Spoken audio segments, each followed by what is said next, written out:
สูงๆกับยาเนาะถ้าเฮาเว้าคำว่าทั่วไปเรียกว่าเพียงจะสินะเพียงจะถามว่าได้สั่ง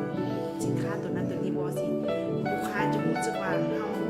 รู้สึกว่าแม่ค้านะบ่มั่นใจในสินค้าหรือบ่มั่นใจในอิหยังกับยาเนาะจะเฮ็ดให้การตัดสินใจซื้อของเขานะลดลงทันทีเนาะตัวนี้เป็นข้อที่2เนาะ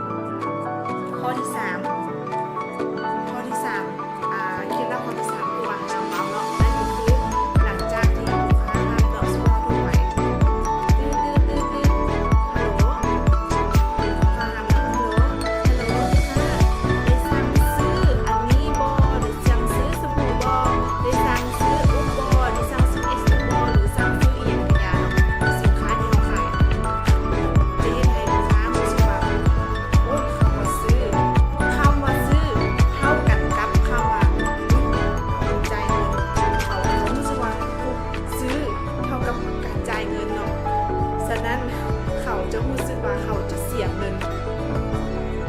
ในเวลาที่เขาทักมาหาเรานะเขามีความต้องการอยากซื้ออยู่แล้วเนาะหลังจากที่เราตอบเขากลับไปเนาะเพราะว่าเราบ่ทันตอบเขาในขณะนั้นทันทีทันใดเนาะหลังจากนั้นเราไปตอบเขาอยู่ตามเพจหรือตามเฟซบุ๊กอย่างที่อินบ็อกซ์มาหาเรานะความหรือว่าการตัดสินใจสั่งซื้อของกระเจ้านะความอยากได้ของกระเจ้าสินค้านะมันจะลดลงทันทีถ้าว่าเฮาบ่ปิดการขายทันทีทันใดที่ว่ากระเจ้าส่งมาหันหรือกระเจ้าโทรมาเนาะถ้าเฮาโทรไปหลังจากที่ว่าเขาวางจากเฮาแล้วนะจะเป็นการที่ว่าเฮ็ดให้ความตัดสินใจการซื้อของเขานะลดลง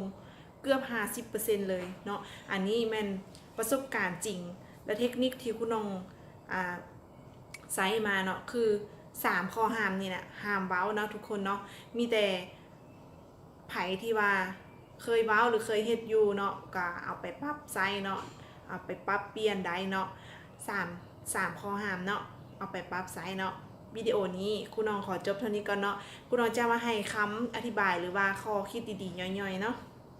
สบายดี